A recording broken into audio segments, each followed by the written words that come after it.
Bueno, buenos días. Desde la Comisión de Trabajo Final nos es muy grato convocar a una actividad abierta que propone reflexionar acerca de cómo producir ciencia en la coyuntura fonoaudiológica actual, entendiendo cuestiones éticas.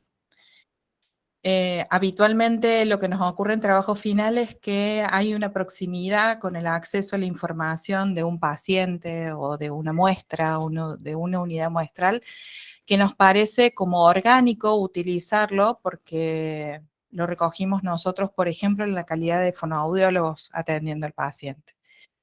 Y al modificar el rol de ser fonoaudiólogos de un paciente o de un consultante, eh, y volvernos investigadores, implica otras herramientas y otras lógicas que, bueno, acá los profes nos van a ir acompañando a abordar, ¿sí? Así que va a ser muy grato. La Comisión de Trabajo Final, desde el colectivo general de profesores, ha ido armando esta coyuntura como para ir ofreciéndola, para que todos vayamos creciendo en virtud de cómo hoy se investiga en la salud, hoy se investiga en la fonoaudiología y hoy es posible investigar en esta escuela.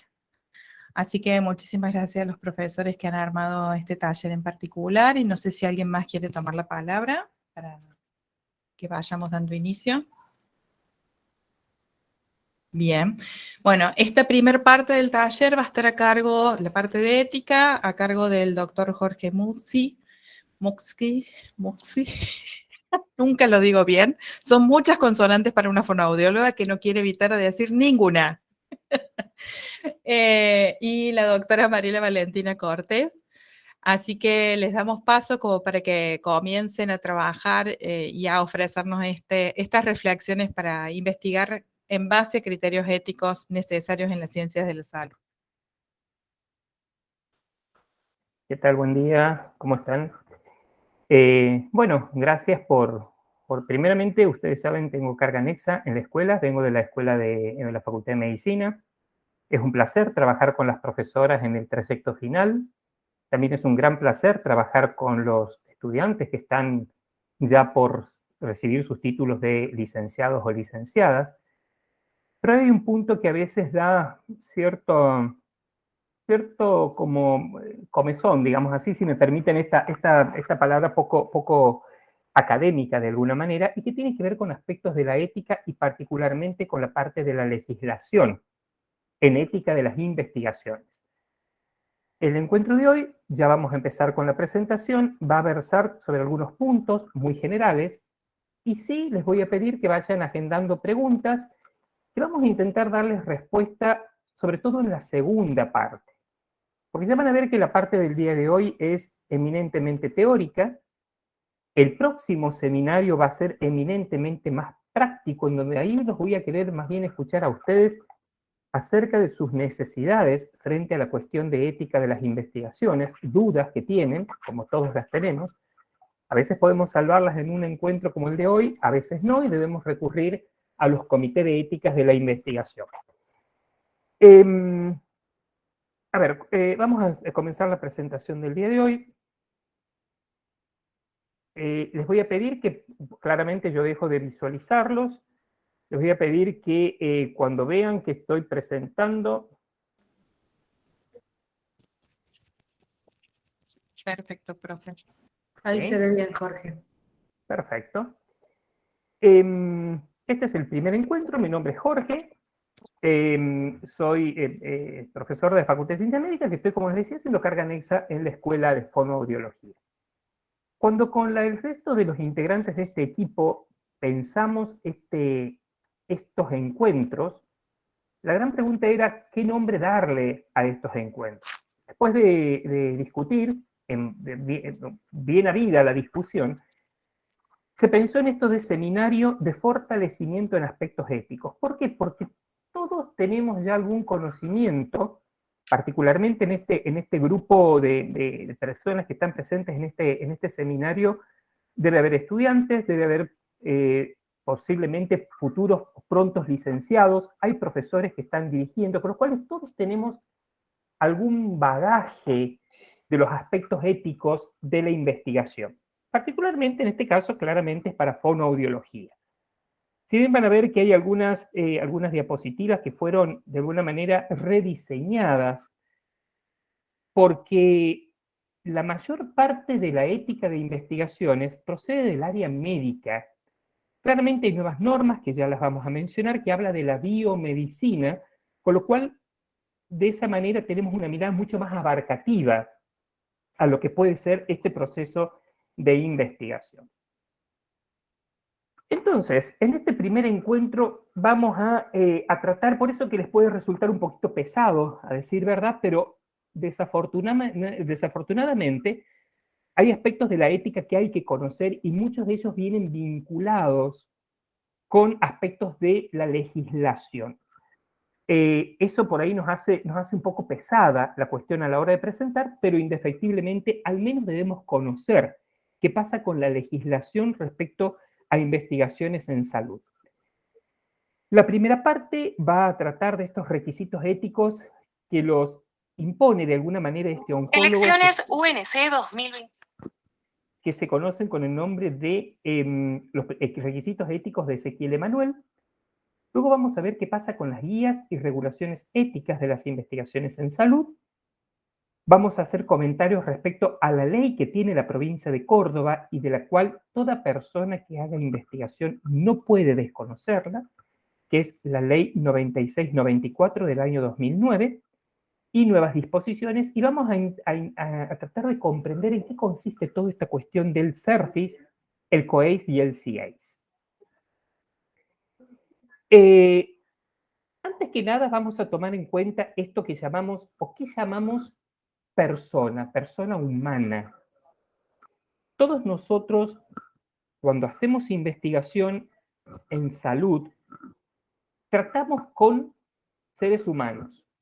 Ya vamos a ver los ejemplos que a lo largo de la historia han venido a romper esta visión que históricamente se tuvo del ser humano como persona. Claramente esto es una cuestión evolutiva en el pensamiento filosófico, porque en los griegos existía la esclavitud y sin embargo no eran considerados como personas.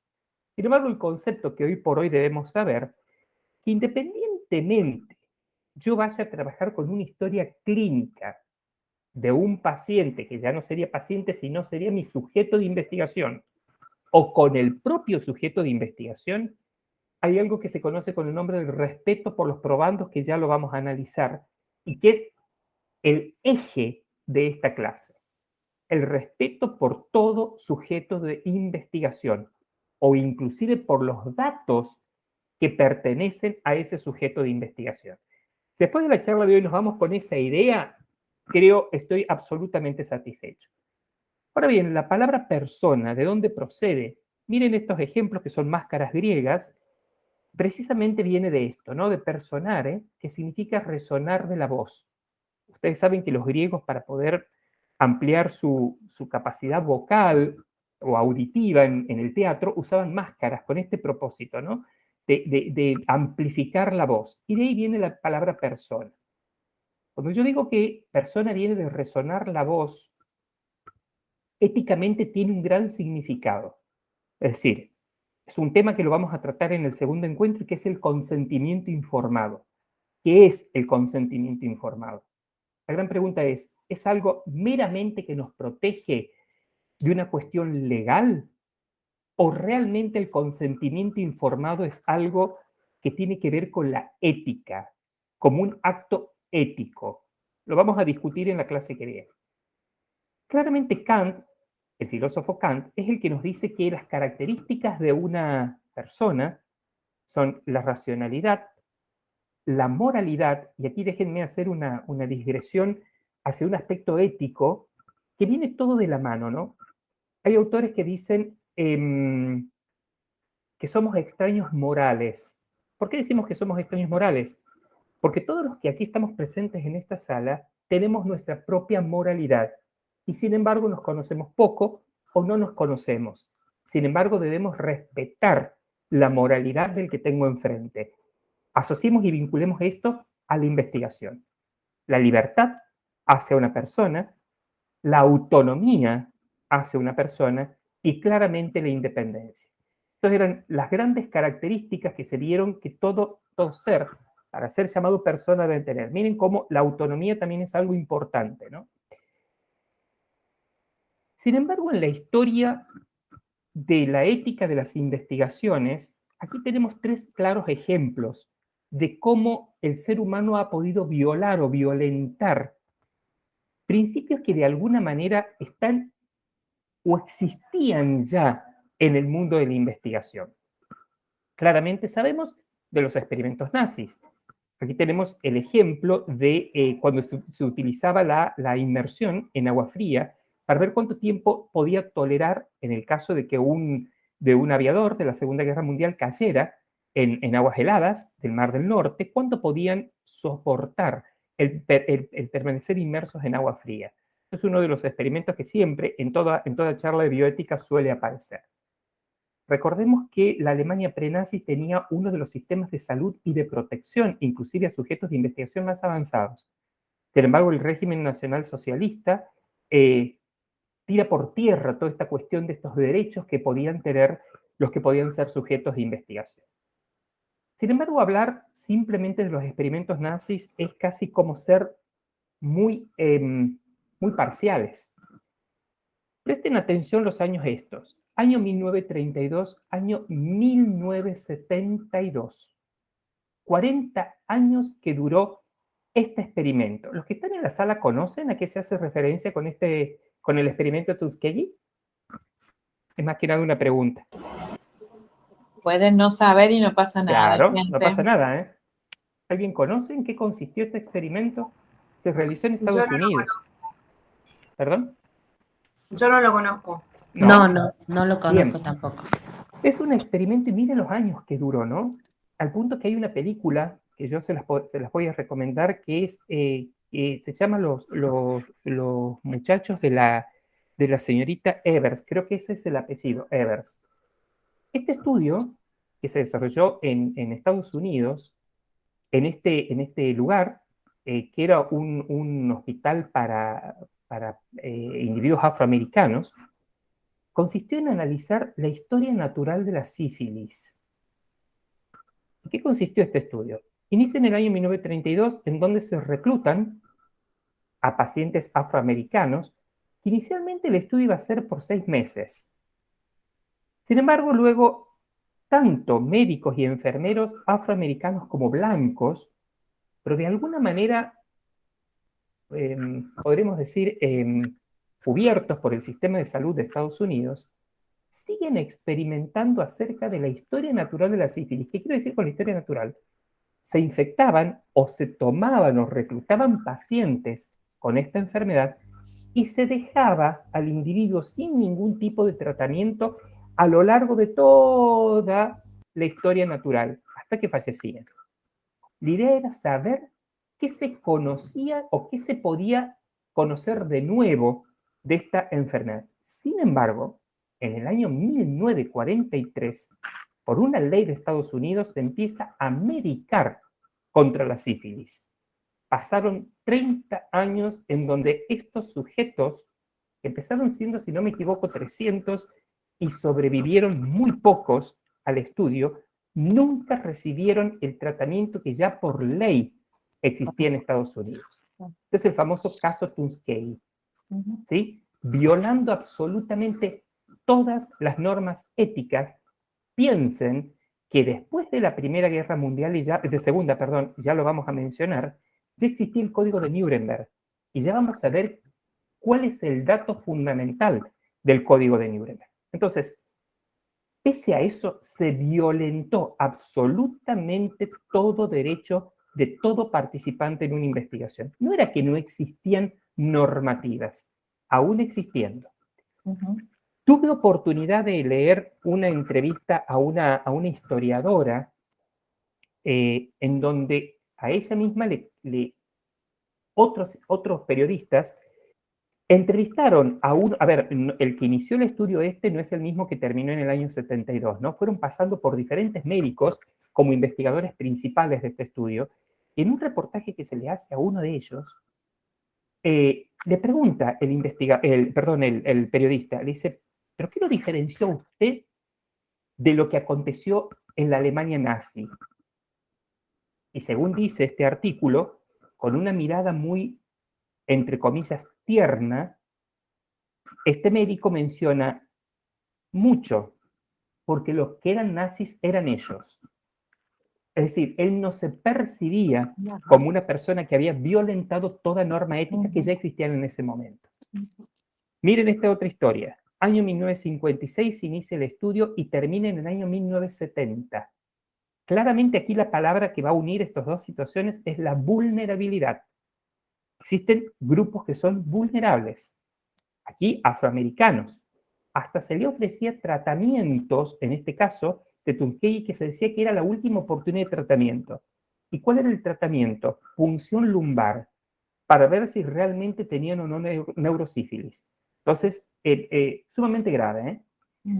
Y este es el otro experimento, el Willbrook, que se desarrolla entre los años 56 y 70 en Nueva York, en el cual se trabaja en esta escuela que era un hospicio para niños que tenían deficiencias mentales, y los padres que firmaban el consentimiento para dejar a estos niños tenían una coerción de firmar ese consentimiento porque se les decía que era la única manera en la que ellos podían, de alguna manera, dejar a esos niños ahí. Si ellos no firmaban ese documento, que era un consentimiento informado, los niños no podían ser admitidos en la institución. Era una escuela, en realidad. ¿Pero cuál fue el experimento? Se vio qué pasaba con la hepatitis. Era un lugar en donde los niños contraían muy fácilmente hepatitis A y hepatitis D, particularmente la A, pero se investigó también sobre la hepatitis D. ¿De qué manera?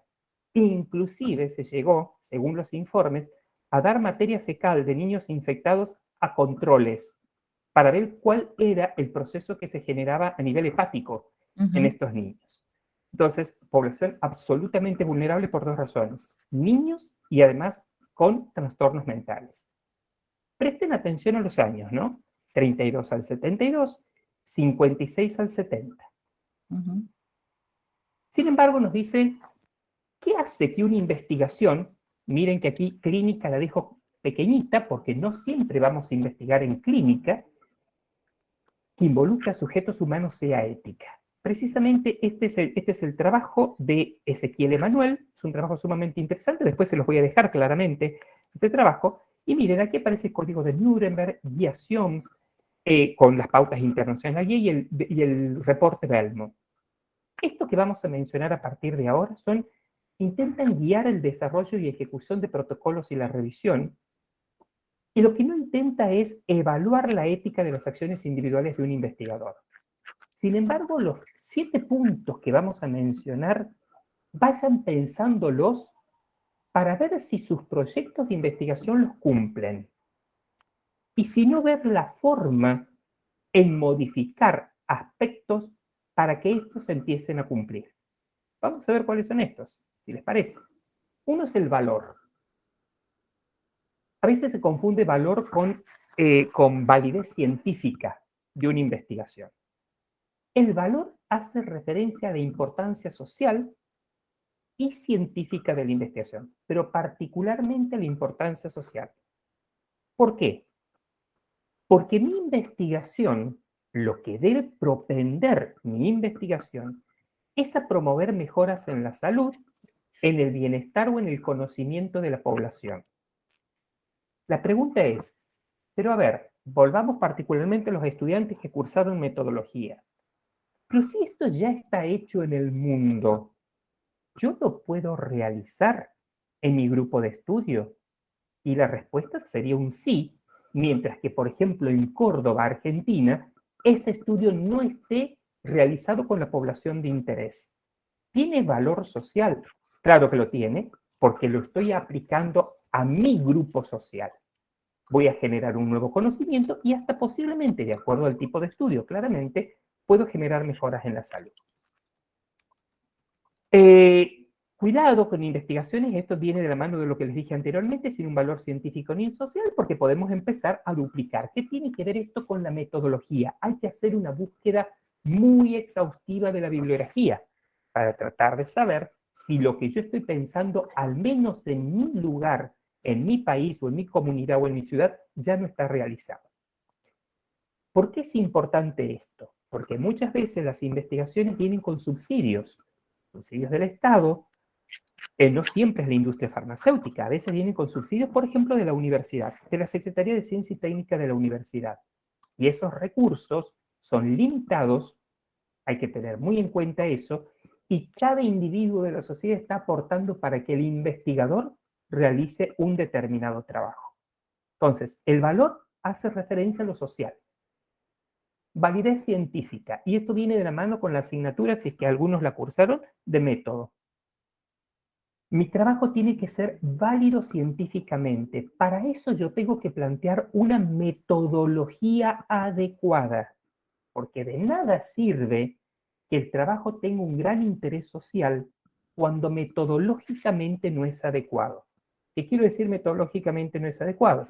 Los objetivos no están bien planteados, el marco teórico no es el adecuado, las citas bibliográficas no son actuales, los objetivos no son claros, el diseño no es claro o es muy confuso. Entonces, eso hay que pensarlo. No volvernos locos, ¿no? Sino ir pensando de la manera más clara posible de la importancia de la validez científica. Es en sí la validez científica un principio ético, como dice aquí. Y nuevamente, los recursos para investigar son limitados, ¿sí? Y hay que evitar la explotación de los sujetos de investigación. No siempre, a ver, lo que yo estoy tratando es que ustedes piensen sus proyectos con relación a estos llamados criterios de Ezequiel Emanuel. No todos son aplicables, claramente. ¿Por qué? Porque va a depender del tipo de estudio que yo voy a desarrollar. Pero sí es importante estos dos primeros, valor social y validez científica. Porque va a depender. Si yo realizo un estudio retrospectivo con historias clínicas de pacientes fonoaudiológicos, el grado de selección equitativa del sujeto, como se entiende la selección equitativa, prácticamente no se aplicaría. Sí tengo que tener en cuenta que mi número de historias clínicas sea lo suficientemente potente para que metodológicamente sea adecuado el diseño. Pero si yo supondría y quisiera desde el punto de vista fonoaudiológico hacer un estudio en el que van a participar sujetos, como los hay, estudios a nivel de fonoaudiología, sí tengo que aprender a seleccionar equitativamente a mis participantes. ¿Por qué? Porque debo intentar asegurar que se seleccionen sujetos, grupos específicos de sujetos, dependiendo de cuál es mi pregunta de investigación, pudiendo ofrecer a todos los grupos la oportunidad de participar en investigación, generando una selección de sujetos que deben estar diseñadas para reducir al mínimo riesgos para los sujetos a la vez de maximizar beneficios. Ya vamos a ver cómo esto de la selección equitativa va de la mano de otro de estas características o de estos criterios éticos de la investigación. Piensen en eso. La gran pregunta es, ¿poblaciones vulnerables pueden participar de una investigación? Claro que sí. Lo que pasa es que debe generarse un protocolo de investigación y un consentimiento informado muy bien diseñados. ¿Por qué al que es vulnerable lo debería dejar de lado? No tiene por qué ser eso. Sí tiene que ser protocolos muy bien diseñados, precisamente porque al ser vulnerables yo aún más, no digo que en otros grupos no, pero aún más, debo potenciar, digamos, beneficios y minimizar riesgos. Precisamente viene con esto. Miren, Perdón, Jorge, ¿sí? ¿quieres que agreguemos cuáles son las poblaciones que se consideran vulnerables? Porque por ahí... Ya las voy a mencionar un poquito más adelante. Si querés, adelántate y empieza a decirlo, por favor. Decilo. ¿Sí? No, porque por ahí están planeando sus investigaciones y no saben, digamos, a qué se consideran personas vulnerables. Uh-huh. A las personas con discapacidad, a los menores de edad, a las personas que no puedan tomar decisiones, digamos, por sí mismas, que no puedan leer un consentimiento informado, leerlo y firmar. ¿A los ancianos? Ancianos y privados de la libertad. Y privados de libertad. ¿Sí? Entonces, esos grupos ¿Pueden formar parte de un protocolo? Claro que sí. Sí. Está en nosotros hacer respetar eso que yo les dije inicialmente. ¿Cómo voy a manejar a estas personas, a estos sujetos de investigación? Perfecto, vale. Pasemos pensando ¿Pueblos eso. originarios también no había una Algunos mención lo especial? consideran también, ¿eh? Ujú. Vamos a ver cómo la ley, sí, algunos sí. puntos aparecen o no, pero cuando aparecen pueblos originarios también se consideran grupos vulnerables, Ujú. totalmente, ¿sí? Vuelvo a decir, uno no puede, porque si no estaríamos en una discriminación, si yo digo a ellos no Sí. porque son vulnerables. No, hay que decir sí, solo que hacer una investigación ética. Ahí está la cuestión. Saber que tengo que hacer una investigación rigurosa y ética. No dejarlos de lado, si no estaría discriminándolos. Ujú. Y como decía, no nos olvidemos que esto tiene que ver, va de la mano. Ahí está la balancita, ¿no? Siempre más el beneficio que el riesgo. Claramente dependerá del tipo de investigación. Esto de riesgos-beneficios muchas veces se trabajan en los ensayos clínicos, ¿sí? Es un típico ejemplo en donde el beneficio debe ser mayor que el riesgo. ¿Por qué? Porque toda investigación tiene riesgos. Toda. Toda investigación puede tener algún potencial riesgo que debe ser minimizado. Los beneficios a sujetos individuales o a la misma sociedad se deben maximizar. Los beneficios potenciales son proporcionales y deben exceder al riesgo asumido. Y esto viene de la mano de uno de los principios del informe Belmont, el principio de no maleficencia y de beneficencia. No dañar y beneficiar. El beneficio siempre debe llevar un mayor peso. Esto lo traigo porque, a ver, perfectamente un fonoaudiólogo podría ser convocado a formar parte posiblemente a partir de otorrinolaringólogos, pero podrían ser convocados a formar parte de investigaciones farmacológicas. Entonces, ustedes deben conocer la existencia de esta cuestión riesgos-beneficios, ¿sí? Entonces, pueden formar parte de un equipo de investigación.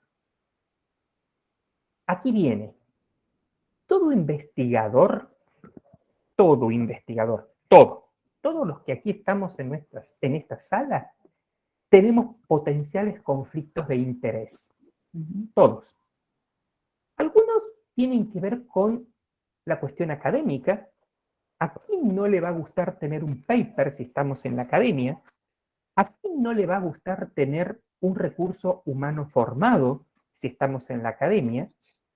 Pero también tiene que ver con conflictos de intereses económicos, financieros, particularmente cuando nuestras investigaciones están subsidiadas por la industria farmacéutica. La gran pregunta es, ¿eso es antiético? No, el problema es cuando yo no declaro que existe un conflicto de interés. ¿Y cuáles son los más difíciles de poder descubrir de alguna manera? Son los primeros, aquellos que tienen que ver con esto de la academia. Si yo no estoy de alguna manera dibujando resultados en pos de mantenerme en el sistema, porque los conflictos financieros son fáciles de rastrear y fáciles de encontrar. Los otros son mucho más difíciles. En eso, Jorge, un minutito. ¿Sí? El primer conflicto que tiene el estudiante que cursa el trabajo final es que el resultado que busca es el que quiere, el que mueve el trabajo. No puede discutir en conflicto interior que su investigación se va a separar de la necesidad de que dé un resultado determinado. ¿Sí? Y dentro de la fonoaudiología no pasa tanto con los fármacos, pero sí pasa con, por ejemplo, las audioprótesis o los implantes cocleares.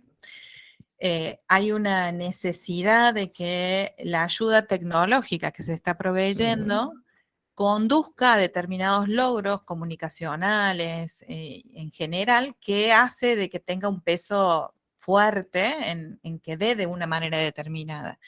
Y más aún si me financia ese grupo. Entonces es importante pensar que, porque hay una idea, lo traigo esto, Jorge, porque hay una idea que parecería que todo esto a la fonoaudiología no le toca. No, sí nos toca, sí nos interviene, sí nos atraviesa. Y presten atención, como aquí surge el tema conflictos de intereses. Miren cómo lo vinculo con evaluación independiente, ¿no? El conflicto de interés se define, no sé si todos tienen el concepto, es cuando un interés secundario se opone al interés primario. ¿Cuál es mi interés primario en una investigación? Son dos. el sujeto de la investigación al que debo proteger y al dato, que debe ser el dato más exacto posible. Ese es mi interés primario. El problema es que esos intereses, sujeto y dato, pueden ser vulnerados por intereses secundarios. Acaba de dar un ejemplo muy bien Silvana, ¿sí? Entonces, hay que estar muy atentos a eso de seducción, trajiste la cuestión tecnológica, hay que estar muy atento a esa cuestión. ¿Cuánto puedo ser seducido por esta historia? Para eso, un comité de ética, a través de una evaluación independiente, que está conformada por peritos, por autoridades, que este comité podrá aprobar, enmendar, aceptar enmiendas o inclusive cancelar una investigación. Y es importante la responsabilidad social en este sentido, ¿sí? ¿Por qué? Porque debe garantizar a la sociedad que las personas inscritas en ensayos o en cualquier tipo de investigación, aquí queda ensayo porque no quise obviar como lo presenta el autor de este trabajo, serán tratadas éticamente y no solo como meros medios. Recordemos la primera diapositiva con las caritas, con las máscaras, ¿no? Las personas. Esto lo voy a tratar en mayor detalle en la clase que viene, porque vamos a hablar un poquito más de los comités de éticas. Los comités son deliberativos, independientes, multi e interdisciplinarios, vinculantes, esto es importante que recordemos, educativos y deben estar acreditados. Estas son las principales características de un comité de ética en la investigación. El otro punto, el otro requisito para decir que mi investigación es ética es el consentimiento informado, el cual nos vamos a explayar más en la clase que viene para ver cómo lo puedo elaborar al consentimiento informado. Voy a dar algunas pautas, claramente cuando sea necesario, ¿no? ¿Por qué? Porque yo tengo que considerar los valores, intereses y preferencias de mi sujeto de investigación. Es una persona humana que tiene sus propios valores, sus propios criterios. Es un ser social, es un ser que tiene moralidad. Precisamente el consentimiento informado se basa en el respeto a las personas y a sus decisiones autónomas. El principio de autonomía es precisamente el principio fundante de la teoría del consentimiento informado. ¿Sí? Sí, el problema ahí viene, algo dijo Vale, hay individuos o personas que pueden ser sujetos de la investigación en donde su capacidad de autonomía puede estar vulnerada por una determinada patología. Para eso, legalmente, yo tendré o un representante legal o hasta un testigo que debe ser independiente de la investigación, para que esta persona pueda formar parte de esta investigación. Ven que es un hilo muy delgado, ¿no? ¿Cuánto me puedo ir de un lado o irme del otro lado? Hay que estar muy atentos a esta cuestión investigativa, siempre pensando en esto, ¿no? Del respeto hacia la persona. Y tiene que ver con este criterio. Respeto a los sujetos inscritos, ¿sí?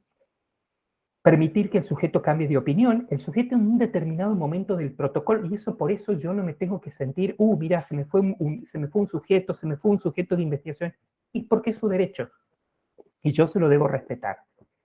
Debo respetar las reglas de la confidencialidad. Lo que en una investigación se dice debe quedar en la investigación. Ya voy a hablar brevemente acerca de esto. Proporcionar información que surge de la investigación, dependiendo del tipo de investigación que se trate. Yo podría hacer una devolución al sujeto de la investigación de esto que estoy obteniendo, de los resultados que yo pude obtener de esta investigación, vigilando siempre el bienestar, ¿no? A lo largo de la participación de la investigación. Entonces, esto tiene que ver con los 7 criterios de Ezequiel Emanuel, ¿sí? Esto va de la mano de esta cuestión que se llama responsabilidad. La responsabilidad debe unir a ética, ciencia y tecnología. ¿Y qué es la responsabilidad? Es la capacidad de un agente de responder por propios actos y prever consecuencias. En la ciencia, que es la que ustedes están haciendo y van a hacer a futuro, hay un enfoque que se llama internalista y otro externalista respecto a la responsabilidad. Este enfoque de lo interno, de lo que el investigador siente como responsabilidad, va de la mano de la verdad y del bien. ¿Sí? Yo debo buscar la verdad y el bien. ¿El bien para quién? Para el sujeto de investigación y para la sociedad. Por supuesto, Popper, el epistemólogo Popper, nos dice que va de la mano de tener honestidad intelectual en la búsqueda de la verdad. Recuerden que mi interés primario, yo les dije, es el sujeto al que debo proteger y es el dato que yo puedo obtener. Ser autocríticos y aceptar la crítica de los colegas. Por eso cuando llegan a trabajo final y tienen sus entrevistas de admisión, piden tutorías, ni el director o directora, ni los integrantes del trabajo se deben sentir tocados, permítanme esa expresión, tocados científicamente, cuando la comisión de trabajo final les hace algún tipo de observación. Y no necesariamente porque nosotros tengamos entre comillas, la papa, ¿sí? Sino porque uno ve y uno se debe permitir la autocrítica y la crítica de los otros. No es dirigido, por ejemplo, a Jorge Muxi, es hacia la investigación que Jorge Muxi está realizando. Uno no debe personalizar esta cuestión de las críticas en la ciencia. Así es como lo deberíamos vivir. Y el otro es el enfoque externalista. ¿Por qué? Porque ciencia y tecnología van de la mano del poder. Hacer ciencia y publicar ciencia van de la mano del poder. Siempre se dice que hay que tener el principio de precaución porque hay que minimizar riesgo y el principio de la exploración. La academia de la que formamos parte tiene la obligación de investigar. Nos puede gustar más, nos puede gustar menos, no a todos nos gusta investigar, no a todos nos gusta hacer docencia, no a todos nos gusta hacer servicio, no a todos nos gusta hacer extensión. Pero que la academia debe publicar está dentro de este enfoque externalista de la responsabilidad social de la ciencia. Antes de pasar a esta parte de la legislación en Argentina puntualmente, quiero recordarles las guías éticas. Ustedes vieron que cuando deben presentar, no sé si alguno ya presentó a un comité de ética su línea de investigación o su proyecto de investigación, siempre dice, nos hacen firmar una declaración jurada que dice, estoy de acuerdo con las guías éticas tal y cual. Por ejemplo, aparece Helsinki. Para lo cual, mi recomendación es que, de acuerdo al tipo de investigación que yo vaya a hacer, nos acostumbremos a pegar un vistazo a las nuevas versiones que pueden surgir de estos tipos de guías éticas. Presten atención que digo guías éticas y no digo ni disposiciones, ni normas, ni leyes. Son guías. Una de ellas es el Código de Nuremberg. Es el primer código internacional que surge por los abusos de los médicos nazis y es precisamente en el artículo 1 de este código el que me dice que el consentimiento voluntario del sujeto humano es absolutamente esencial. ¿Recuerdan los otros dos ejemplos? Tuskegee y Willowbrook. Del año 47 nunca se pensó, y en el caso de los padres de los niños que entraban a Willowbrook, este consentimiento existía sí, pero estaba siendo firmado bajo coacción de los padres o tutores. Entonces, recordemos que Nuremberg es el primero que nos habla del consentimiento informado del sujeto humano. ¿Recuerdan, no? Caso Tuskegee. Caso Tuskegee es el que dispara la aparición del informe Belmont, que es el informe que da origen a una de las líneas, no es una línea, a una de las posturas en la bioética que sería el principialismo en la bioética. Presten atención que no es la única mirada, ¿no?, en la bioética, el principialismo, pero es el que nos viene guiando. ¿Por qué? Porque este principialismo con el informe Belmont nos habla del principio de respeto a las personas, el de beneficencia y el de justicia. Sin embargo, de este principio del respeto por las personas surge el de autonomía y el de no maleficencia. Si ustedes hacen una búsqueda de los principios de la bioética, les van a mencionar esos cuatro: autonomía, beneficencia, no maleficencia y el principio de justicia. Precisamente el de respeto a las personas tiene que ver con el principio de autonomía y el de protección del sujeto. El de beneficencia es no causar ningún daño, maximizar beneficios y disminuir riesgos. Miren cómo tiene que ver con esto que decíamos anteriormente, ¿no? riesgos-beneficios que nos menciona Ezequiel Emanuel. Y el principio de justicia tiene que ver con saber seleccionar equitativamente a nuestros sujetos de investigación. Tratar de darle a todos la posibilidad de formar parte de nuestra investigación siempre y cuando consientan para formar parte. Y la distribución equitativa de beneficios y cargas en el sujeto de la investigación, ¿sí? Porque debe ser equitativo. Yo no puedo en mi grupo de investigación cargar a todos con mayor riesgo y a otro grupo con mayores beneficios. Hay que saber muy bien cómo distribuir a mis grupos de investigación. Helsinki nace en el año 64 y se modifica en el año 2016. Les recomiendo que busquen Helsinki 2016. Habla precisamente de la fundamentación científica del estudio, de la experiencia acreditada del investigador, objetivos del estudio y sus riesgos, relación riesgo-beneficio y la capacidad del sujeto para elegir y decidir. Estos son los puntos que trata Helsinki del 2016. Surgen las guías SIOMS, ¿sí? La primera guía SIOMS surge en el año 1982 y hacía particular referencia a investigaciones clínicas farmacológicas. Sin embargo, en el año 2016 surge la última versión.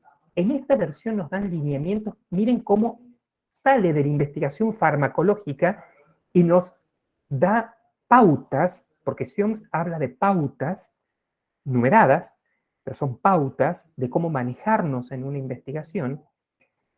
Acerca de investigación biomédica, amplía digamos, amplía el campo de cobertura, ¿sí? Habla de estudios epidemiológicos, interesante a tener en cuenta porque ustedes pueden realizar estudios epidemiológicos y, por ejemplo, nos habla la pauta 12 y 11 de la norma de colección y almacenamiento y uso de materiales biológicos y datos en la investigación. La pauta 20 regula los estudios relacionados a salud en situaciones de desastre y miren, brotes de enfermedades COVID-19 y analiza la participación de las comunidades. Aquí es donde toma en cuenta las comunidades que pueden ser vulnerables en la pauta número 7. ¿Sí? Entonces, estos son los puntos que a ustedes les podría servir a futuro. Les recomiendo que lean las guías SIOMS 2016. Pasando ya a nuestro país, y aquí quiero hacer una salvedad, porque históricamente siempre se dijo, si bien todavía existen, miradas que tienen que ver con el doble estándar moral y que en bioética se sigue tratando, es decir, los proyectos de investigación particularmente vinculados a la industria farmacéutica se realizan con todas las normas de protección de sujeto en países del primer mundo y se aplican los protocolos en países con legislaciones medio débiles. Esto se dio particularmente en los años 80, 90 en los países del África subsahariana con VIH-Sida. ¿Sí? Eso existió, no vamos a negar. Este doble estándar moral que habla la bioética. La industria farmacéutica producía productos farmacéuticos con todas las normas de rigurosidad en Estados Unidos y los aplicaban en estos países flojitos de papeles, podríamos decir, en cuanto a las normativas y leyes. Quiero desmitificar al menos en República Argentina. La República Argentina tiene una de las legislaciones más potentes respecto a toda esta cuestión de la industria farmacéutica, la cual claramente tendrá sus intereses, pero no hay que tener miedo en ese sentido. Esto es una pirámide. Es interesante que al menos la tengamos en vista, porque la pirámide, el punto máximo de esta pirámide de normas es nuestra Constitución Nacional en el artículo 75, inciso 22.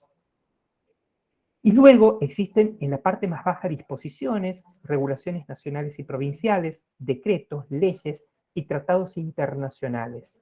¿Sí? Lo que nunca se puede vulnerar es precisamente la Constitución Nacional. Aquí vamos a entrar en la parte aún tal vez, espero que no haya sido aburrido hasta el momento, pero es así. Y aquí entramos en esta parte. No, nos ha hecho pensar en la cantidad de películas que uno vio, porque Claro. la verdad que hay como mucha cosa para ver. Sí. Es interesante, Silvana, ¿eh? En los estudiantes de medicina siempre se les hace ver, o se les hacía ver, por ejemplo, El jardinero fiel. Exacto, me vino esa, justo. El jardinero fiel es el anterior. mejor ejemplo. Es Sí. el mejor ejemplo del doble estándar moral. ¿Sí? Y de esa manera hay muchísimas en donde aparece esta cuestión de esta...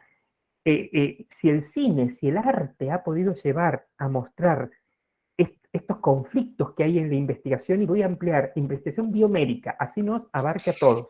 Bueno, ¿sí? a ese nivel quería llegar, porque ahora está Venon, mire, doctor, ¿dónde lo llevo? Venon, que Sí. agarra a gente en su cosa de bioingeniería, agarra a los indigentes y los termina, digamos, vulnerando en base a esta cuestión de los beneficios. O sea, a lo que voy es que no hay solamente películas serias que tratan el tema. ¿No? No. Hay tensiones, y más con la biotecnología, muchas, Sí. que nos pueden llegar a ayudar a pensar. Y nosotros vamos a estar tentados claramente a ese nivel, porque hay Tal cual.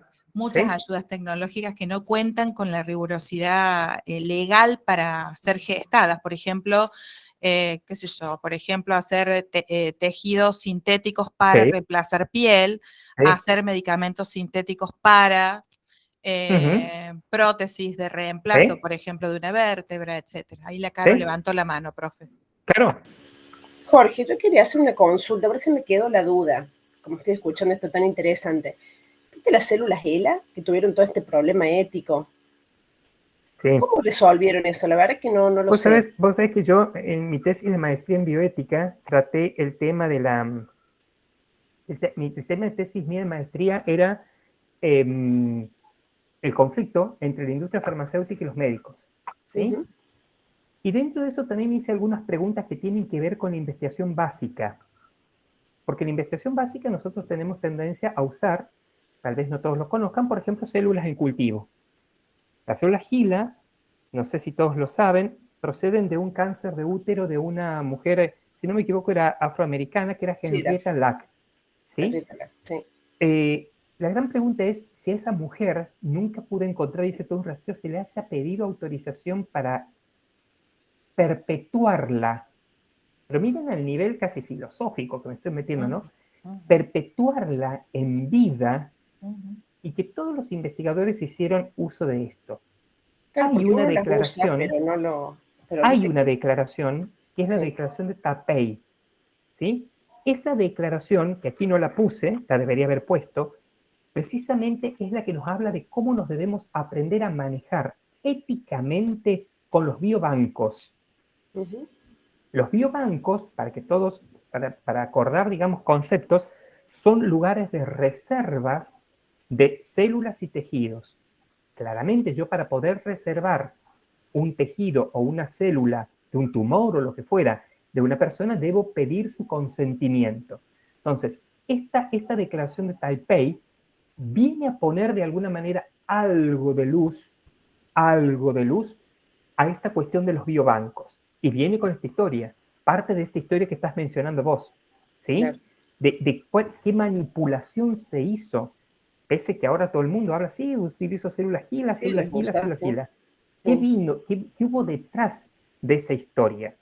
A mí me lo pregunto y lo discuto de alguna parte, en alguna parte. Por eso es que esta declaración, que no es muy vieja, cuando surge todo esto, como dice Silvana, es como que siempre decimos que la bioética viene por detrás. Y claramente, porque el conocimiento del ser humano es tan abarcativo y avasallante de alguna manera, en donde la bioética trata de venir a ir cubriendo, ¿no? ¿Se entiende, no? Sí. Va por detrás tratando de, tal vez, a ver, bioética no va de la mano de la cuestión legislativa, ¿no? Pero sí van juntas, sí van juntas. Un punto interesante, toda la parte de células y cómo se está manejando actualmente. Por suerte está esta declaración. Perdón, con respecto a esto de que la bioética viene por detrás también, bueno, ahora hay mucho, o sea, a lo que se refiere Jorge es esto, las cosas pasan y después la bioética tiene que empezar a regular todo lo que pasa. También con respecto a los biobancos, ahora hay mucho debate y se están haciendo siempre nuevas normativas o revisando con respecto a lo que es la criopreservación de óvulos o de espermatozoides o de embriones. Entonces, o sea, con este ejemplo les quiero decir que ven cómo va avanzando la ciencia y hay cosas que todavía no sabemos cómo regularlas. Tal cual. Uno siempre se plantea esto, se hacen embriones, ¿qué pasa cuando no se utilizan? ¿Se donan? ¿Se tiran? ¿A dónde se tiran? ¿Cómo se tiran? ¿Cómo se descartan? Bueno, por ahí tienen conocimiento o no de este tipo de cosas.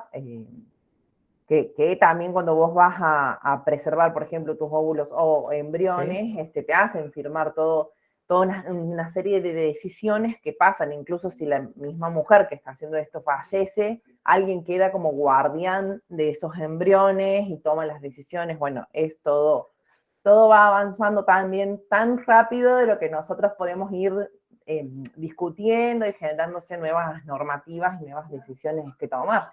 Porque muchas veces el investigador, no sé si realmente hace estos planteos que estamos haciendo aquí. Claramente, se guía por normas éticas y demás. Sí. Pero a veces, al generarse el conocimiento, excedió a la norma inicial, o a la norma, o a la guía, o a lo que fuera. ¿Qué hacemos? ¿Cómo manejamos ese nuevo saber? ¿Hacia dónde vamos en ese sentido? Creo que el Código Civil, ¿no?, que es el que tengo aquí en la diapo, para todos los que están aquí, al menos recuerden estos artículos, ¿no? El 26, el 58 y el 59, porque el 26 es el que nos habla del ejercicio de los derechos de las personas menores de edad. El Código Civil ha cambiado, ¿sí? Y ya vamos a ver qué pasa con los menores de edad, y que tiene que ver con proyectos de investigación claramente. El artículo 58, en una de sus partes, es bien extenso, nos menciona esto de las investigaciones en seres humanos y define qué es una investigación en seres humanos. Habla en realidad de intervenciones que no estén comprobadas científicamente. Estas palabras ya van a ver hacia el final cómo se tuvo que de alguna manera amoldar la provincia de Córdoba respecto a estas cuestiones. El artículo 59 nos habla precisamente del consentimiento informado para actos médicos y de investigación. Existe esta ley. Recuerdan que yo decía que dentro de la protección de los sujetos estaba la confidencialidad, ¿no? Está la confidencialidad. Precisamente, siempre, en todo consentimiento informado, lo vamos a ver bien la semana que viene, las partes de un consentimiento informado, se hace referencia a la ley 25.326, que es la protección de datos personales. Algunos le llaman la ley del habeas data, que significa tengo tus datos, ¿sí? Precisamente en el primer artículo se genera, ¿no?, esta ley respecto a la protección de los datos personales, asentados en archivos, registros, bancos de datos. El artículo 2 nos define qué es un dato personal, qué es un dato sensible y qué es una disociación de datos. Recuerden que cuando uno tiene entrevistas en esta etapa de trabajo final, y dicen, sí, estudié historias clínicas, perfecto. ¿Cómo trabajaste? Bueno, tomé las historias clínicas, los números de historias clínicas, y ese número, ¿qué hiciste con ese número? Claramente eso forma parte de disociar datos, ¿sí? Está contemplado en la 25.326. Ningún trabajo puede tener ningún tipo de dato que a través de algún tipo de rastreo yo pueda llegar al sujeto de investigación, porque yo debo proteger los datos personales. Es mi obligación ética en investigación de protegerlos. Siempre damos un ejemplo burdo en la práctica final de medicina. Si ustedes dicen, uno de los sujetos reclutados es bajo, usa anteojos, pelo corto, habla mucho, habla fuerte, es profesor es patólogo, es profesor de la Facultad de Ciencias Médicas y está en el Centro de Microscopía Electrónica, empezamos a rastrear y se llama Jorge Musi. Entonces, hay que saber disociar datos. Ningún trabajo final, por favor, se pongan a hacer cuadros o tablas, mejor dicho. Por ejemplo, es muy común, a veces hasta en tesis, ¿no?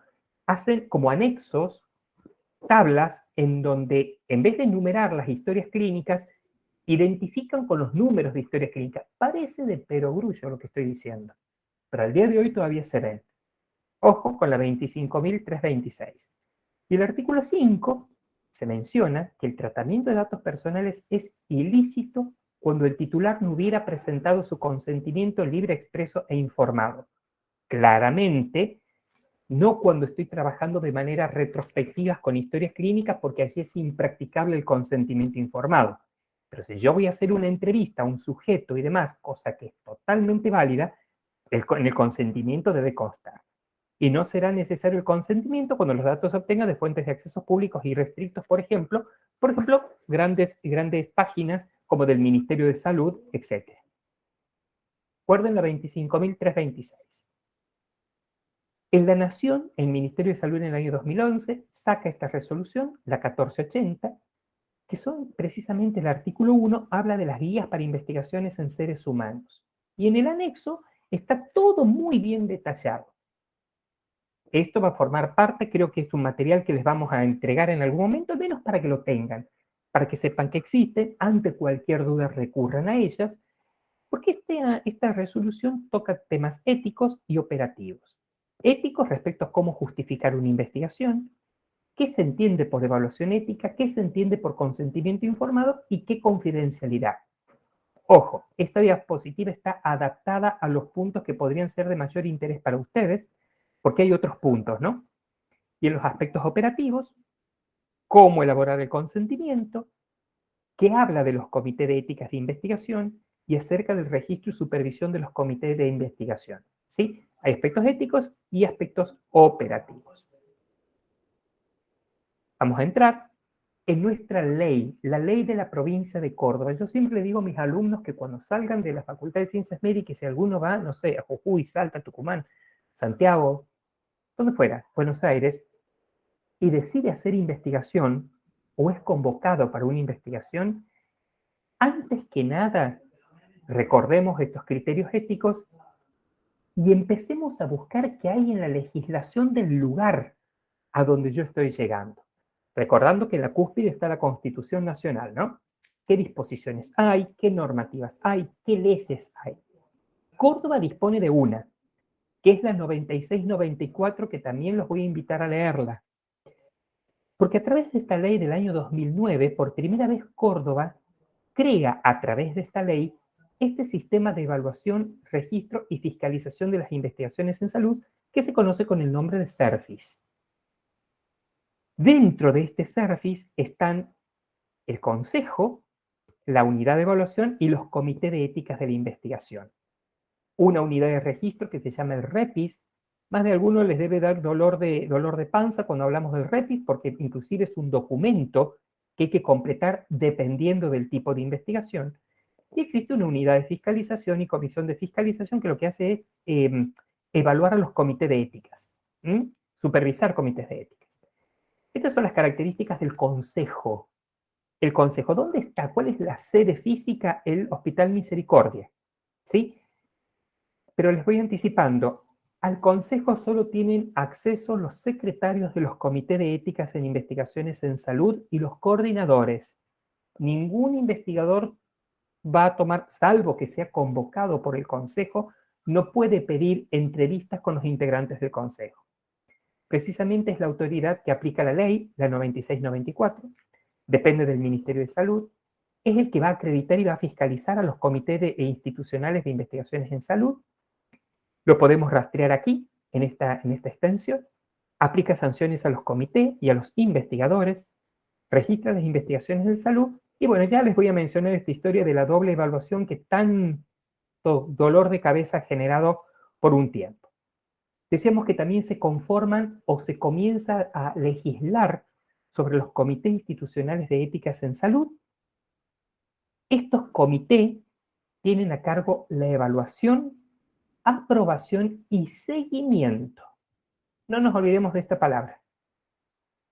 Si bien a veces los comités de éticas están tan sobrecargados de trabajo, y eso es real, y son realmente, para que todo el mundo, para desmitificar aspectos de los comités, ¿no? Voy a hablar precisamente por este comité que viene funcionando el año 2000, que es el Comité del Hospital Nacional de Clínicas, del cual formo parte, cuya coordinadora es la profesora Susana Banoni. La única persona que cobra en un comité es el coordinador, ¿sí? Ninguno de los otros miembros cobra, no hay, estoy hablando de este comité, ¿sí? Hay otros comités donde sí, los integrantes cobran, particularmente cuando está involucrada la industria farmacéutica, que hay tasas y demás que la provincia hace pagar y que el comité, digamos, por esas evaluaciones va a cobrar. Pero nuestro comité es un comité eminentemente académico donde la industria farmacéutica hasta ahora, mientras que yo estuve o ingresé, no han impactado protocolos de la industria, pero no hay un sueldo, ¿sí? Eso que quede claro. Y sí tiene la función también de hacer un seguimiento de los protocolos. Es decir, yo presento un proyecto, me lo aprueban, y el comité tiene, a veces la obligación también se puede ver, de en algún momento llegarse al investigador principal y ver cómo va su investigación. Evalúa aspectos éticos y metodológicos. Vean este puntito, ¿no? Metodológicos. ¿Se acuerdan que había la validez científica, tenía que ver con lo metodológico? Bueno, ya vamos a ver qué ha pasado con esta cuestión de la metodológica. La idoneidad del investigador a través del currículum vitae y vela la protección de los sujetos. Todo comité tiene sus protocolos operativos, todos tienen sus protocolos y adhieren claramente a los principios universales de la ética. Esta ley tiene 3 artículos. Habla de un artículo 21 donde habla de la doble instancia. Por mucho tiempo, cuando se hablaba de doble instancia, particularmente, miren aquí, en genética humana, reproducción humana, estudios farmacológicos en fase 1 y 2 y vacunas en cualquier fase, investigaciones de alto riesgo, nuevos procedimientos que aún no han sido consignados de la literatura, investigaciones que, a criterio justificado por el comité, deben ser evaluados por el consejo. En casos de conflictos de interés o de discrepancias, el comité podrán solicitar intervención del consejo. Estos van a doble evaluación. Antes se creía que esta doble instancia era que todo proyecto de genética, reproducción humana y estudio farmacológico iba a ser evaluado por un comité y por el consejo. ¿Sí? ¿Podría hacerlo? Sí, podría hacerlo. Sin embargo, después se empezó a ver que esta doble instancia que se llama tiene que ver en que es cuando el CIEIS necesita que el consejo evalúe en segunda instancia o hasta cuando a veces un investigador entra en conflicto con un comité y requiere una segunda visión por parte del consejo de investigaciones. El concepto de doble instancia de evaluación se ha ido modificando. El artículo 22 habla de personas vulnerables, ¿sí? Investigaciones que se realicen en niños, investigaciones en pacientes psiquiátricos, discapacitados o personas privadas de la libertad. Se deben, bueno, claramente un resumen de protocolo, consentimiento informado e informe que detalle los fundamentos de una decisión aceptada por parte del comité. Y no nos olvidemos, esta ley también nos habla, en su artículo 28, de la responsabilidad del investigador. Toda persona que diseñe un proyecto de investigación y que sea aprobado por un comité debe ser responsable de la investigación. Y así tiene, ¿no?, los distintos incisos. Estamos, por ejemplo, asegurar que toda investigación esté científicamente justificada y correctamente diseñada, tener conocimiento y expresar el compromiso a las normas de las buenas prácticas y de la investigación. Recuerden que se firman declaraciones juradas. Contar con antecedentes, formación y experiencia para llevar a cabo la investigación, utilizar datos relativos a la salud de las personas o los fines de que se presta el consentimiento informado. Es decir, si yo a una persona le solicito un consentimiento informado para determinado objetivo de mi investigación, yo no me puedo salir de eso. Eso también es importante desde el punto de vista práctico que se tenga en cuenta ese punto, ¿eh? Porque a veces nos tentamos, y bueno, pero a ver, me pareció que esto sería interesante y no estaba contemplado en el consentimiento. Pues no. Eso no se puede hacer. ¿Se podría? Sí, pero ¿cómo debería ser? Realizando una enmienda. Yo lo voy a explicar un poquito mejor en la clase que viene. ¿Cómo podemos, si a lo largo de mi proyecto de investigación surgen, porque pueden surgir, porque el conocimiento científico es algo dinámico, necesidad de inclusive mejorar mi investigación? Un nuevo objetivo, incluir a nuevos sujetos en la investigación. ¿Se puede hacer? Sí. Pero si esto pasó por un comité de ética, debe informarse al comité de ética en una enmienda. Y aquí viene esta parte final de las últimas 2 disposiciones. Hay una infinidad de disposiciones, ¿sí? Pero traigo estas 2, que es la disposición número 41 y la número 40. Doy la 41 y luego la 40. La número 41 viene a raíz, si nos acordamos, el Código Civil y Comercial nos hablaba en el artículo 25 de quién es un menor de edad y qué es un adolescente. Se dice que menor de edad es persona que no ha cumplido 18 años Y este código denomina adolescente a la persona menor de edad que cumplió 13. Y el artículo 26 menciona que se presume que el adolescente entre los 13 y los 16 años tiene aptitud para decidir por sí respecto de aquellos tratamientos que no resultan invasivos, ni comprometen su estado de salud o provocan un riesgo grave para su vida o integridad física. Si se trata de tratamientos invasivos que comprometan la salud o la vida, el adolescente debe prestar su consentimiento con asistencia del progenitor. Y habla de acto médico. Ojo que no está hablando de investigación. A partir de los 16 años, el adolescente es considerado como un adulto para decisiones atinentes al cuidado de su propio cuerpo. Siempre se ha debatido quién consiente, quién asiente, etc. Entonces, esta es la última disposición que sacó la provincia, el Consejo, ¿no? El COEIS, que dice en su disposición 41 que aquellos participantes menores de 12 años, este es el sentido práctico de la disposición, presten atención de acuerdo a sus protocolos, menores de 12 años deberán dar su asentimiento con el consentimiento informado de su representante legalmente aceptado. Yo no puedo trabajar con menores de edad, es decir, con menores de 12, no menores de edad, con menores de 12, así tengan 3, 4, 5, 6, 7, 8, 9, 10 años, cosa que lo podría hacer, sin que ese niño o niña haya asentido. ¿Estamos? Debemos aprender a hacer y a diseñar asentimientos que van de la mano con el consentimiento informado del representante legalmente aceptado. Cuando se trata de participantes en estudios de tipo observacionales, es decir, que yo no voy a incidir sobre ese sujeto bajo ningún concepto, simplemente lo observo, y están entre los 13 y los 17 años, firman consentimiento informado. Y si los participantes del ensayo clínico están entre los 13 y los 17 años, firman consentimiento junto al representante legalmente aceptado para ensayos clínicos. Eso hay que tener en cuenta. Si son solo observacionales entre 13 y 17, firman consentimiento. Pero si yo lo voy a incorporar a un ensayo clínico, aquí sí, además del consentimiento de esta persona, entre 13 y 17, va el consentimiento del representante legalmente aceptado. Recuerden estas partes, a la hora de manejar cuestiones prácticas. Bastante complicada esta disposición 40, también se las vamos a subir. No sé si lo hacemos por un aula y demás, después hablamos con las profes.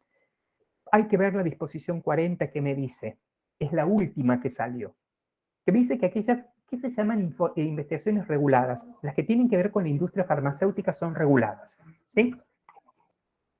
En general, ya vamos a ver que pueden haber no reguladas que también la industria farmacéutica aporta dinero.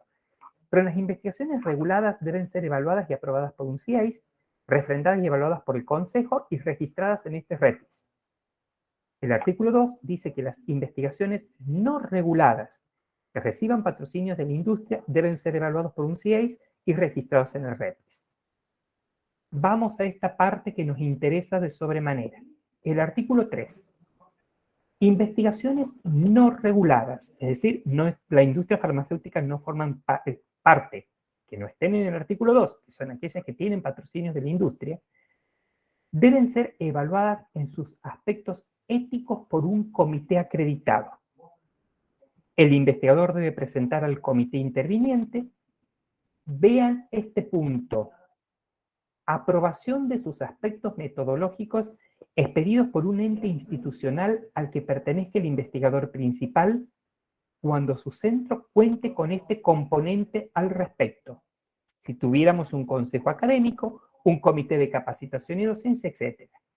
En caso que la investigación se desarrolle en un centro que no cuente con estos entes, por ejemplo, con capacitación y docencia, el CIEIS va a evaluar lo ético y lo metodológico. Este artículo 3, ha venido a tirar por tierra de alguna manera, podríamos decir, esto que decíamos que un comité evalúa lo ético y lo metodológico. Sin embargo, hay lugares, voy a dar un ejemplo, el hospital privado, que tiene el Comité de Capacitación y Docencia y también tiene su CIEIS, es decir, su Comité de Ética en Investigaciones. En el hospital privado, las investigaciones entran inicialmente por capacitación y docencia, quienes ven lo metodológico, y luego pasan al Comité de Ética en Investigaciones. Esa es la dinámica. En nuestra facultad, yo les voy a pedir un tiempito, espero que para la próxima yo ya tengo, va a alargar el Comité de Ética de Clínicas como una nota, para que a todos nos quede claro qué va por CIEIS, qué no va a ir por CIEIS, cuándo vamos a evaluar lo metodológico, cuándo no. Sin embargo, la secretaria de Ciencia y Técnica de la Facultad de Ciencias Médicas, la profesora doctora Marina Poncio, ha solicitado al Comité de Ética que sigamos evaluando los aspectos metodológicos y no solo los aspectos éticos de la investigación.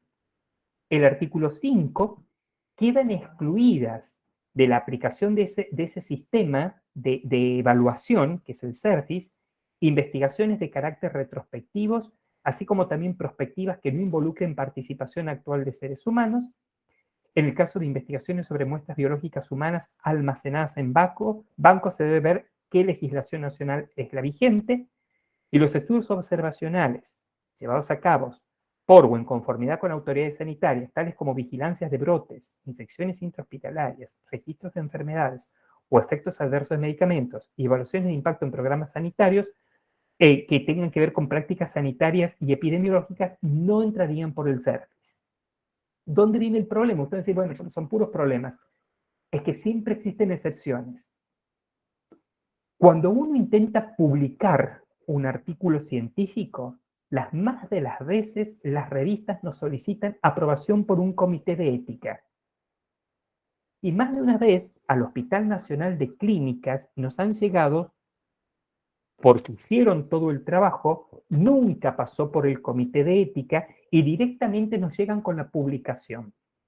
¿Por qué? Porque sin esa aprobación del comité no se puede publicar. ¿Eso es correcto? Y yo les diría que no lo es. ¿Qué suele hacer un comité de ética en esas condiciones? Decir que lo que ahí está escrito en el paper es éticamente correcto. Lo que no se puede decir que el protocolo haya sido desarrollado éticamente. Se entiende la diferencia en estas situaciones, ¿no? Entonces, hay como grises, aparentemente hay más grises, porque no siempre hay comités de capacitación y docencia, ¿sí? El Hospital de Clínicas lo tiene, sin embargo, nosotros por autoridades nos solicitan evaluar ambas, pese que aquí en este artículo 3 dirían que no, que solamente veríamos lo ético, pero ahí viene el gran dilema de un comité. Hay que estar muy seguros que ese comité de capacitación y docencia esté con personas formadas metodológicamente, porque puede ser que después nos encontramos con que metodológicamente no cumplimos con esa validez científica y sin embargo cuenta con aprobación. Es una situación con cierto grado de complejidad y de la cual los comités de éticas están como medio sobresaltados, ¿no? Por esta disposición 40. Bueno, ya con muchas gracias. Quiero dejarles estos términos, ¿sí? Que la ética en la investigación va de la mano de derechos, de evaluación, a la cual no hay que tenerle miedo. El Comité de Ética de Clínicas es un comité que es muy proactivo de enseñar. ¿Se acuerdan que una de las características de un comité de ética es enseñar, resguardar los resultados, pasar por un comité, proteger los datos, ser seguros, íntegros, tener valores? Hay un bioeticista español que dice que la ética en la investigación o cualquier tipo de ética es construir valores que van más allá de la legislación. Por eso es que les puse el tema de responsabilidad a la hora de investigar, intereses, plagios, honestidad, investigación responsables, consecuencias, para los que hacemos básicas la protección de animales, seres humanos, cómo publicamos y cómo es la privacidad, respetar la privacidad de nuestros probandos. Con esas muchas gracias, les comento que en el próximo vamos a ir a aspectos más prácticos respecto al protocolo y los comités de éticas. Vamos a ver cómo hacer y me interesaría si alguno de ustedes aquí en la sala tiene consentimientos informados elaborados que los podamos exponer ¿Y cómo vamos a hacer? ¿Cuáles son los pasos a seguir para presentar nuestro protocolo en el Comité de Éticas del Hospital Nacional de Clínicas del que formo parte? Anticipo algo. El Comité de Éticas del Hospital de Clínicas es un comité de éticas para el adulto. Si vamos a tener participación de niños en nuestra investigación debe ir por el Comité de Ética de Maternidad Nacional. Maternidad Nacional. ¿Sí? Ese es un punto a tener en cuenta. Recordemos que nos decía el código y que nos dice la disposición 41, sobre todo por esta cuestión que hablamos del consentimiento. ¿Sí? Y perdón, Jorge, y ahora también, bueno, debido también a la pandemia, seguramente algunas de las alumnas estarán desarrollando sus investigaciones en sus ciudades o provincias.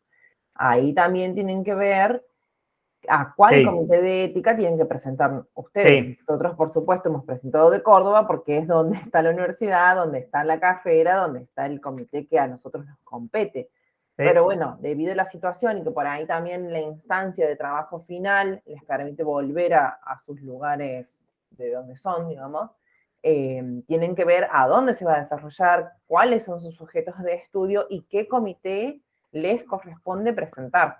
Sí. Eso tienen que Eso tener en cuenta. Dejo de compartir.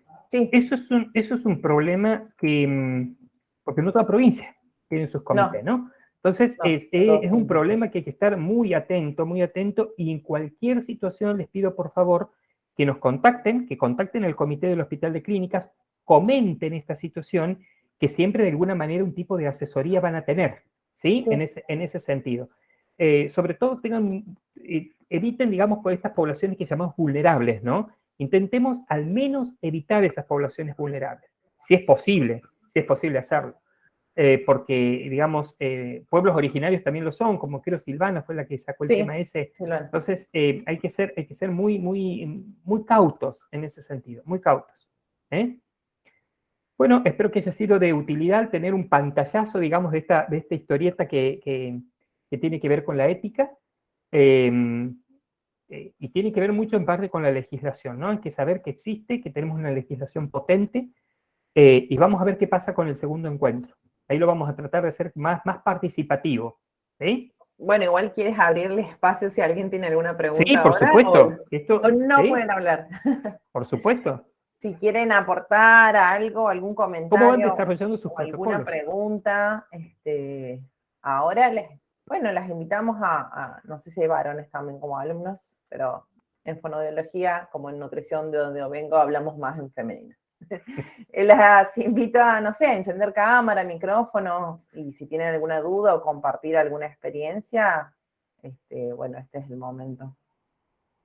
O si están ahí con la duda de sus protocolos, eso lo vamos a hablar bien la clase que viene, o se han Pero ya pueden pasado por esta anticipar. experiencia. Podrían empezar a anticipar, digamos, cómo van con sus protocolos, en qué instancia están, tuvieron que presentar. Sabemos que las revisiones sistemáticas no van a comité, claramente, ¿no?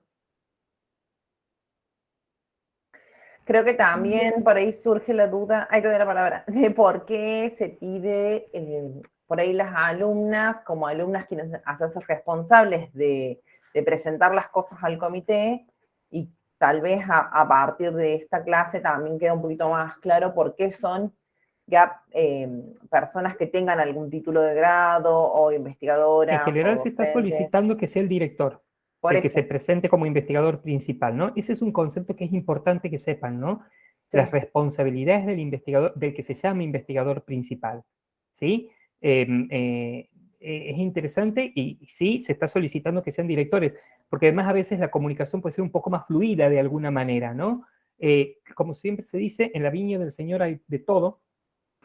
Yo diré una palabrita que la voy a volver a reiterar en la clase próxima, que es lo vinculante. Lo que me diga un comité de ética es vinculante. Yo no puedo hacer caso omiso a la resolución final de un comité de ética. Hay una parte práctica que a veces molesta al investigador y suelen ser los tiempos que se dice que un comité de ética lleva en aprobarme un protocolo de investigación. Ahí voy a levantar una bandera en pos y hablo simplemente por el Hospital Nacional de Clínicas. No puedo hablar por el resto de los comités, con los cuales yo también tengo proyectos y protocolos en otros lugares, y nos han llevado mayor tiempo.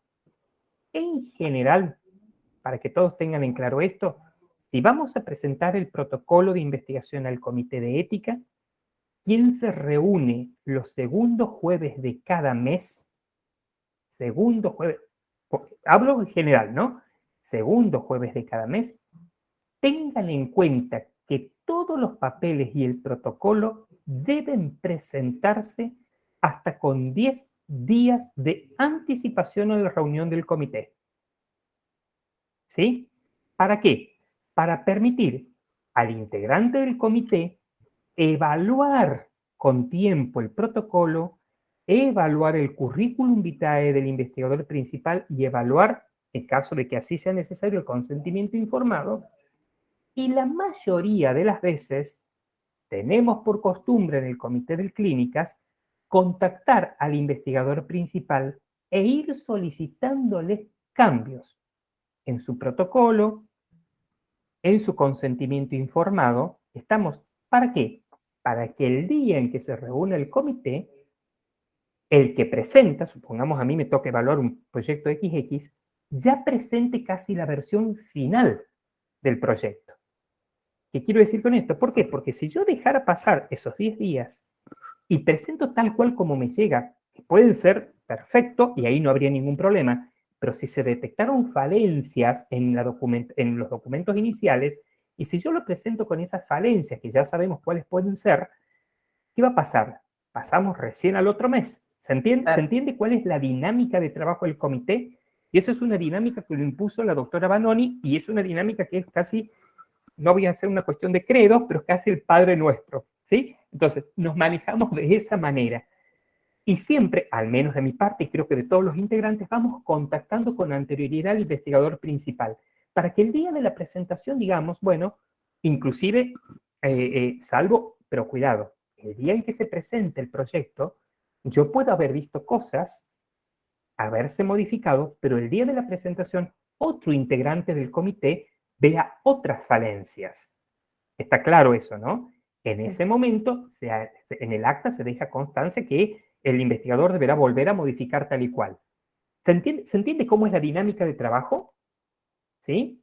Intentamos llegar a la reunión plenaria, como se llama, con lo mejor y lo más prolijo posible protocolo, consentimiento y currículum vitae. Si hay alguna otra observación que pueda surgir, bueno, tendremos que ir viendo qué grado de observación es, si es una observación muy grave, y bueno, tendremos que volver a presentarla en la reunión siguiente. Si no lo es, si se puede modificar, vuelvo a decir, son todos casos cada protocolo es un caso particular. ¿Sí? Sí, te Sí, destaco vale, aquí también lo que has dicho con respecto a la comunicación. Sí, desde el comité se contactan y dicen, bueno, señora investigadora, tiene que hacer tales cambios. Después pasan tal vez 10 días que la investigadora contesta y ya en la reunión donde se reunía el comité te pasa un mes más. O sea, Sí. no es muchas veces, y les digo porque yo también he presentado mis papeles, e incluso los he presentado y acabo de fijarme cuando ha sido la reunión porque estoy esperando la aprobación del comité. Uno diga, el comité, ¿cómo se demora? El comité no me contesta. Pero también son tiempos en los que nosotros como investigadores que queremos ser aprobados por un comité, hay que responder a tiempo, hay que presentar los papeles lo más completos posible, porque, a ver, los papeles son muchos, hay mucho que completar. Y yo también me he tentado de decir, bueno, esto de última después veo si me lo piden por no completar algún papel, que sé que me lo van a pedir. Entonces, ¿qué hago? ¿Qué me estoy haciendo a mí misma? Demorar más el proceso por no presentar las cosas completas. Lo ideal sería presentar las cosas lo más completa posible y cuando el comité te contacte, bueno, responder a tiempo y estar disponible para los cambios que hay que hacer. Si no, si me demoro 5 días, 10 días, después eso ya pasa y así es cuando los tiempos se van extendiendo. Y no pueden comenzar hasta que, porque también están los tiempos que están en CTF como asignatura, en trabajo final, perdón, como asignatura. Nosotros, si ustedes ya han entrado al aula virtual, por supuesto que hay fechas de protocolo, fechas de informe final, por ahí ustedes quieren cumplir con sus fechas, pero no pueden empezar a muestrear, o sea, a recabar la muestra, ya sea en entrevistas o en lo que hagan, sin tener previamente la aprobación del comité. Bueno, ahora sí, si quieren hablar, participar, preguntar algo. O quedaron muy anonadados con toda esta cuestión. Sí, le hemos dado la palabra y no hemos dejado de hablar. Pasa. Yo quiero hacer una consulta. Dale. Con una compañera estamos haciendo una tesis que, bueno, necesita la aprobación del comité de ética. Justamente mañana tenemos con Jorge, la directora, la entrevista. Todos estos papelerios que Valentina decía, ¿nosotras tenemos que hacerlo o nuestra tutora? Director. Nuestro director de tesis. Bien. Sí. Sí, ustedes pueden participar en el armado de los papeles. Sí, o sea, sí. es lo que deberían hacer como parte del equipo, digamos, entre ustedes y sus directoras. Entrar a la página del Comité de Ética del Hospital Nacional de Clínica, ver todo lo que tienen que presentar, descargarse, empezar a completarlos y reunirse con su director, directora, pero esa persona los presenta en su nombre, desde su mail. O sea, pueden trabajar en conjunto, ustedes pueden formar parte de la, incluso es lo ideal, que formen parte de la redacción del consentimiento informado, de cómo se llenan las cosas, pero lo presentan en nombre de la directora y desde su casilla de mail, digamos, lo tiene que mandar y es la persona responsable. Lo ideal, obviamente, es que los alumnos formen parte de la construcción de este consentimiento informado. ¿Sabes por qué, Andrea? Mira, hemos tenido, vuelvo a decir, cada persona es un individuo totalmente diferente, claramente, ¿no? Pero hemos tenido a veces malas experiencias respecto a las presentaciones. En cambio, un director, se supone es un profesor que está de la casa, forma parte de la casa, va a coordinar el trabajo, y personalmente he tenido situaciones en donde he tenido que rastrear, hablar por teléfono al tesista, quien se presentaba como investigador principal, y con muy pocos éxitos, ¿sí? ¿Por qué? Porque uno también, como miembro de un comité, se siente responsable que el proyecto que me llega a mí para evaluar salga con la mejor consideración posible, ¿sí? Sinceramente les digo, es un trabajo que a veces estoy, dele, que te dele, me da buzón de voz, ni siquiera me han respondido los mensajes que he mandado, entonces es un problema. No estoy diciendo, no estoy quitando o diciendo vos, no sé, vos serías de la igual manera, pero se entiende cuál es la visión, ¿no? Lamentablemente, en la práctica ha llevado a que necesitemos personas que forman parte de la escuela como directores, a quienes uno los pueda contactar de una manera más fehaciente, no sé, es una cuestión práctica, a decir verdad. Pero también pueden ser directores, acordate que ellos tienen muchos tutores que no forman parte de la escuela. Ya. Pero bueno, como licenciados en fonoaudiología y matriculados pueden también dirigirlo. No es que necesitan sí o sí que formen parte de la universidad. ¿No? ¿Estamos? ¿Alguna otra duda, algún otro comentario? Mis recomendaciones es que entres a la página del Comité de Ética y empiecen a ver qué es lo que tienen que presentar. Porque no es poco. Deben ser un montón de papeles. Sí. Pero bueno, por eso, para ir ganando tiempo, se tienen que ir acercando a todos los formularios y empezar a ver cómo se completan y todo, y tener el protocolo de ustedes armado al momento de presentar. Te digo que esto es más una anécdota, ¿no? Por ahí lo debo tener, lo tendré que haber buscado, escaneado y mostrárselas aquí. Debe ser cuando salió la 96-94, el 2009-2010, la universidad liberó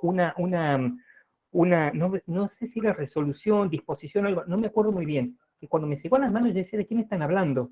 Porque precisamente hablaban de esto que yo les conté hoy día, del surgimiento del consejo y de los comités de éticas. Cuando empecé a leer eso dije, ¿en qué día vamos a poder hacer esto? Lo que dijo Val es fundamental.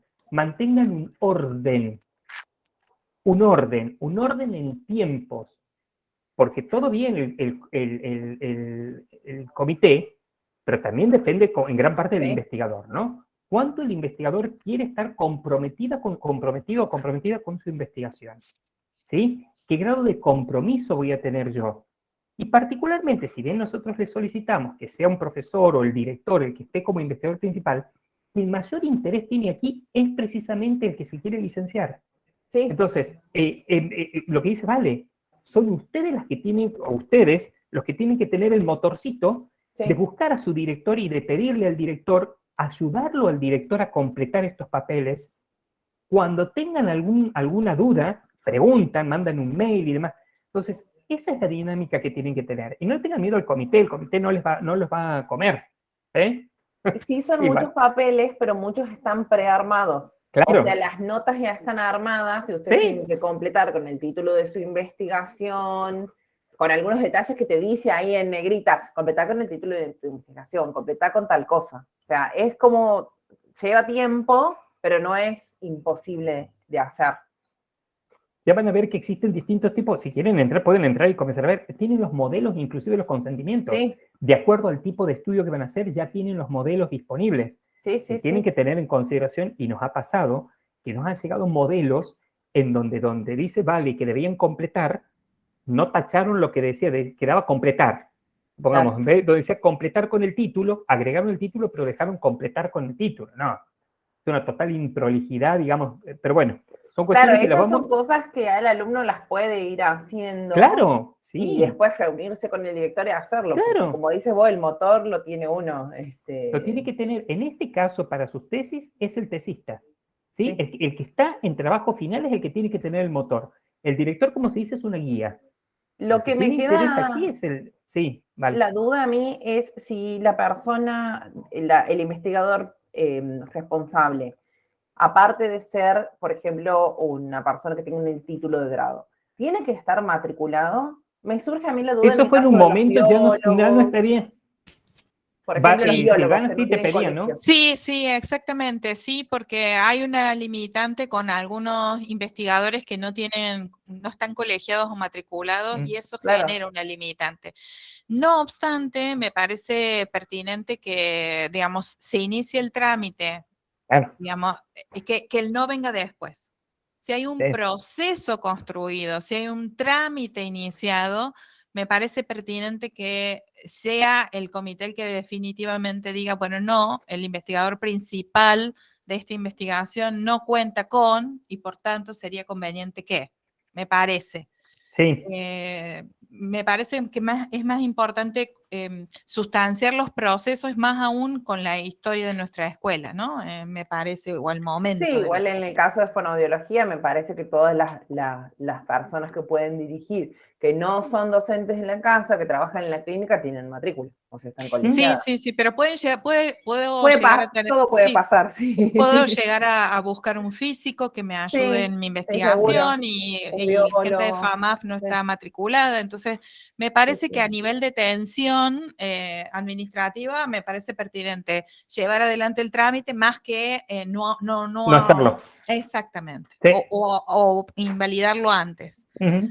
Y eso Sí, sí. también es importante, que esta construcción requiere una salida de la escuela, más allá de los límites de la aprobación de una instancia propia del acceso a la licenciatura. Entonces hay que entender la envergadura que tiene el salir de la escuela a decir que me comprometo con tal magnitud para llevar adelante esta investigación, que se registre en la provincia, que tiene una serie de cuestiones que hacen que bueno, asumamos la mayoría de edad que ya tenemos, ¿no?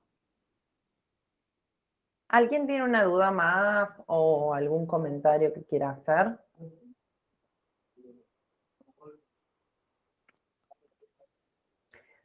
Bueno, podemos ir cerrando entonces y nos encontramos, ¿cuándo es, Bere? La próxima. Dentro de 15 días. Dentro de 15 días. Una Perdón. cuestión importante es que, si hay levantado las manos y comentarios, una cuestión importante es que este seminario va a quedar subido al canal de la escuela y Bien. también, obviamente, al aula virtual de trabajo final va a estar disponible para todos los que quieran.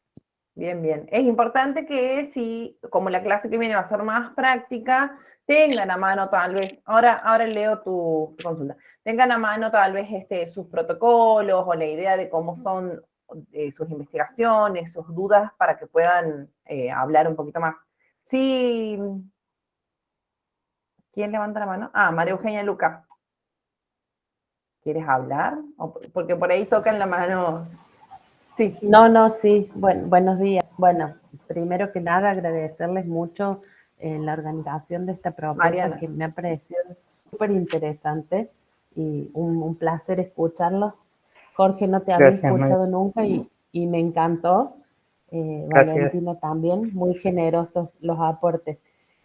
Solamente tocar algunos puntos que ustedes ya estuvieron refiriendo. Uno, me pareció, si hay estudiantes en esta instancia, me pareció muy atinado el comentario de que hasta tanto no estén aprobados por los comités de éticas, no se puede proceder con ningún tipo de toma de muestras. Sí, porque es una cuestión que a veces uno lo dice y lo remarca y suena como que fuese una cuestión caprichosa o de los directores o de la escuela. Y es una cuestión que va mucho más allá y que nos excede como escuela y como directores. Y por otro lado, lo que comentaban recién ustedes con respecto a la pertinencia en la selección de los directores. Y lo que decía justamente la profesora Silvana, y que me ha pasado a veces trabajar con profesionales de otras disciplinas y que no terminan de entender y siempre me dicen, pero ¿por qué son tan complicados ustedes los de salud? Y no es que seamos complicados los de salud, es que tenemos que cumplir una serie de protocolos que ya están establecidos y uno explica y aclara y muestra el sustento con documentación pertinente y por qué, y porque trabajamos con seres humanos y porque en algunos riesgos se pone en vida la salud de ese individuo o por una mala praxis que se, perdón, pero el timbre se me da a hacer las compras el secretario y no tengo portero. Entonces, bueno, me pareció muy, muy oportuna esa aclaración también. Era simplemente hacer esos dos comentarios y que son sumamente importantes a la hora de realizar un trabajo de investigación, que no son caprichos ni de los directores ni de la escuela. Es interesante esto porque tenemos como una alfabetización que nos provocó la pandemia en relación a me pongo o no me pongo la vacuna, confío o no me confío en tal o cual tratamiento. Y realmente, si bien ha sido un proceso de alfabetización claro en cuanto al valor que tienen los investigadores en salud y el tipo de entrenamiento y rigurosidad con la cual se enmarcan, también ha surgido casi en paralelo el analfabetismo, que tiene que ver con la toma de decisiones desde posteos apócrifos en cuanto a de dónde sale la información o la opinología sobre las cuestiones. Eso me parece que la única manera de preservarlo es a través de esta cuestión, de que volvamos todo el tiempo a empezar el camino para los que lo inician y para los que vienen ya caminando, entendiendo de que hay un devenir histórico que nos trae hasta acá con determinadas exigencias y de las cuales cada uno en el momento en que llegue a transitarlo se tiene que hacer cargo. No puede elegir otra manera de hacer ciencia en salud de otra manera, abortando estos caminos. No podemos transitar con metodología y sin rigurosidad ética. No podemos elegir ese camino. Más aún porque al finalizar el grado vamos a consumar un juramento en nuestras colaciones o en nuestras juras virtuales que tienen que ver con eso. Yo no le voy a causar daño, yo voy a trascender la propuesta de servicio más allá de hasta mis convicciones personales para no poner en riesgo la salud de la población y seguir determinados cuestionamientos o convicciones que tiene el producto servicio en salud. Entonces, me parece que es importante que asumamos que, bueno, nos hemos involucrado en alguna cuestión un poquito más grande que el yo opino o yo tengo la libertad de, porque siempre hay un otro. La otredad del otro me atraviesa y me modifica. Así que, bueno, es fantástico, gente. Bueno, podemos seguir charlando mucho tiempo, pero no es cuestión. Virtuosamente, vuelvo a decir, el equipo de trabajo final desde cada uno de sus componentes repiense y reflexione no solamente para producir los trabajos finales y acompañarlos, sino también para mirar qué cuestión cosmética le hace falta a la carrera. Así que, bueno, se agradece a cada uno de los aportes en ese sentido. Bueno, no sé. Si no hay más que decir, Nos encontramos en la próxima. sí, nos encontramos dentro de 15 días. Los fonaudelos siempre tienen algo para decir. No, pero no seguro. importa. Aprovechemos la interdisciplina. Así es. Abrazo grande a todos y a todas. Gracias, Jorge. Chao, gracias. Excelente. Chao, gracias a todos. Chao, chao.